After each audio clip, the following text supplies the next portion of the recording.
Hello बच्चों, आज हम शिक्षा निदेशालय द्वारा बनाई गई वर्कशीट कर रहे हैं। यह क्लास 8 के लिए आई है। सब्जेक्ट है साइंस और वर्कशीट नंबर है 40। इसमें हम जंतुओं के जनन के बारे में पढ़ेंगे। चलिए बच्चों, शुरू करते हैं। अभी तक हम जंतुओं में जनन के बारे में काफ़ी कुछ पढ़ चुके हैं। आज हम जंतुओं में कायांतरण के बारे में जानेंगे। कायांतरण क्या होता है? इसके नाम से ही पता चलता है काया का बदलना, यानी शरीर में बदलाव होना। हम सभी जानते हैं कि मानव, शेर, कुत्ते जैसे सभी जीवों की संतान जन्म के समय अपने माता पिता से मिलते हैं। लेकिन क्या आप जानते हैं कुछ ऐसे जीव भी हैं जिनकी संतान जन्म के समय अपने माता पिता से नहीं मिलते, वह उनसे कुछ अलग दिखाई देते हैं। क्या आप उन जंतुओं के नाम बता सकते हैं? रेशम कृमि के जीवन चक्र के बारे में हम कक्षा 7 में पढ़ चुके हैं। हमने क्लास 7 में पढ़ा था कि रेशम के कीड़े अंडा देते हैं और उस अंडे के बाद इसमें से इल्ली बनती है, जिसे हम लार्वा भी कहते हैं। जब यह थोड़ा और बड़ा होता है तो इससे कैटरपिलर बनता है, और जब यह पूरी तरह से विकसित हो जाता है तो एक कीट बनता है।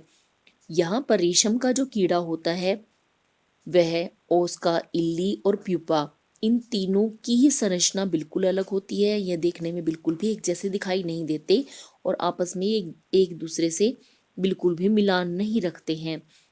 हम देखते हैं कि रेशम के कीड़े का कैटरपिलर या प्यूपा वयस्क कीट से बहुत अलग दिखता है। यहाँ वयस्कों में पाए जाने वाले लक्षण नवजात में नहीं पाए जाते हैं। इसी प्रकार से मेंढक में भी होता है। मेंढक इस प्रकार के जंतुओं का एक अन्य उदाहरण है। यहाँ पे चित्र में भी जैसा कि दिखाया गया है, मेंढक के अंदर, मेंढक के शरीर में बहुत बदलाव होते हैं। मेंढक अंडे देता है, अंडे से टेडपोल बनता है जो कुछ मछली जैसा दिखाई देता है। जब यह और बड़ा हो जाता है तो यह थोड़ी बड़ी मछली जैसा दिखाई देने लगता है, और समय के साथ इसकी पूंछ गायब हो जाती है, इसके पंख गायब हो जाते हैं और इसके पैर डेवलप हो जाते हैं। और जब यह वयस्क हो जाता है तब यह बिल्कुल अलग प्रकार का दिखाई देता है। मेंढक के जीवन चक्र में 3 अलग अलग चरण होते हैं। ये तीनों चरण हैं: वयस्क का अंडे देना, अंडे से लार्वा बनना, और लार्वा जिसे टेडपोल भी कहते हैं उसका फिर से वयस्क में बदल जाना। इन तीनों की संरचना, आकार, रंग, रूप बिल्कुल भी मेल नहीं खाते हैं। मेंढक के अंडे से लार्वा बनता है जिसे टेडपोल कहते हैं। टेडपोल में मछलियों की तरह ही पूंछ और पंख होते हैं। वे मछलियों की तरह ही पानी में तैरने में सक्षम होते हैं, और टेडपोल सदैव पानी की उपस्थिति में ही जिंदा रह पाते हैं। एक वयस्क मेंढक की पूंछ और पंख गायब हो जाते हैं और अब वह कूदने और तैरने में सक्षम हो जाते हैं।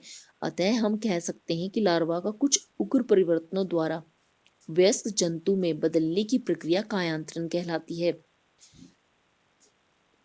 जिस प्रकार हमने यहाँ पे मेंढक की संरचना में बदलाव देखे, इसके जीवन में 3 काल आते हैं और वह तीनों काल में ही बिल्कुल अलग रंग रूप का दिखाई देता है, और उसमें उसके शरीर में जो बदलने की प्रक्रिया हुई इसे ही हम कायांतरण कहते हैं। जैसे जैसे हम बड़े होते हैं हम अपने शरीर में किस प्रकार के परिवर्तन देखते हैं। क्या आपको लगता है कि हमारा भी कायांतरण होता है? निश्चित रूप से नहीं, क्योंकि जैसे हमारे शरीर में अंग मौजूद होते हैं, हाथ पैर वगैरह, वैसे ही बड़े होने पर भी मौजूद होते हैं। तो इसलिए कायांतरण हमारे शरीर में नहीं होता है, क्योंकि मनुष्य में जन्म के समय से ही नवजात शिशु में वयस्क के समान सारे शारीरिक अंग या लक्षण मौजूद होते हैं, इसलिए हमारे शरीर में कायांतरण की आवश्यकता नहीं होती है। अब निम्नलिखित प्रश्नों के उत्तर दीजिए। अब यहाँ पर 4 प्रश्न दिए हैं, इनके उत्तर ढूंढते हैं। प्रश्न 1, कायांतरण को उदाहरण सहित परिभाषित कीजिए। उग्र परिवर्तनों द्वारा वयस्क जंतु में बदलने की प्रक्रिया को कायांतरण कहते हैं। इसका उदाहरण है मेंढक। उत्तर है रेशम के कीड़े के जीवन चक्र की संक्षेप में व्याख्या कीजिए। अंडा, अंडे से लार्वा, लार्वा से कैटरपिलर और कीट। रेशम के कीड़े का कैटरपिलर वयस्क कीट से बहुत अलग दिखता है। यहाँ पर वयस्क में पाए जाने वाले लक्षण नवजात में नहीं मिलते हैं। प्रश्न नंबर 3, मेंढक के जीवन चक्र को चित्र से ही समझाइए। आपको यह चित्र बनाना है, ये सभी आपको लिखने हैं।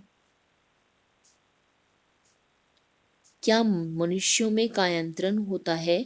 समझाइए। मनुष्यों में कायांतरण नहीं होता है, क्योंकि मनुष्य में जन्म के समय से ही नवजात शिशु में सभी अंग व लक्षण मौजूद होते हैं। आज की वर्कशीट में हमें इतना ही करना है।